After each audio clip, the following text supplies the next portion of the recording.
நிவாரணப் பொருட்களுடன் இலங்கை சென்றடைந்திருக்கிறது இந்திய விமானம்.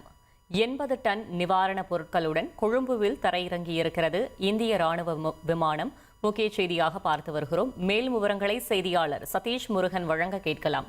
சதீஷ் முருகன், வணக்கம். மேலும் தகவல்களை சொல்லுங்க.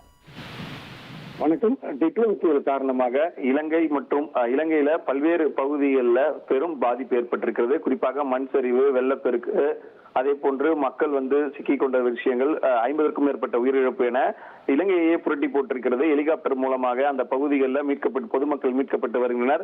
இன்னும் பல்வேறு பகுதிகளில் ராணுவம், காவல்துறை செல்ல முடியாத பகுதிகளில் பொதுமக்கள் சிக்கி இருக்கிறார்கள். அதே போல சுமார் 500க்கும் மேற்பட்ட பொதுமக்கள் அந்தந்த பகுதியில் இருக்கக்கூடிய நிவாரண முகாம்களில் தங்க வைக்கப்பட்டிருக்கிறார்கள்.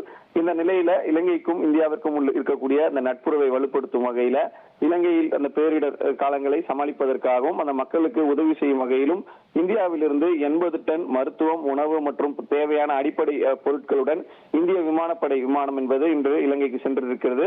மேலும் ஒரு விமானம் இன்னும் இன்று மதியத்திற்குள் செல்லும் என்றும் எதிர்பார்க்கப்படுகிறது.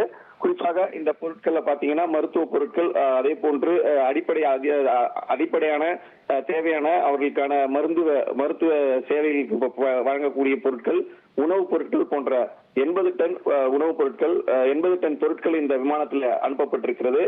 வெள்ளத்தில் அவதிப்படும் ஆயிரக்கணக்கான மக்களுக்கு அவசர மருந்துகள், சுகாதார பொருட்கள் உள்ளிட்டவை இந்த பொருட்களில் இருப்பதாக தெரிவிக்கப்பட்டிருக்கிறது.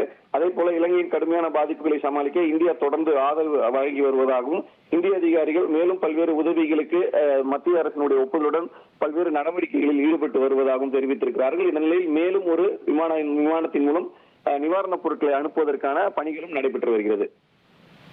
தகவல்களுக்கு நன்றி சதீஷ் முருகன்.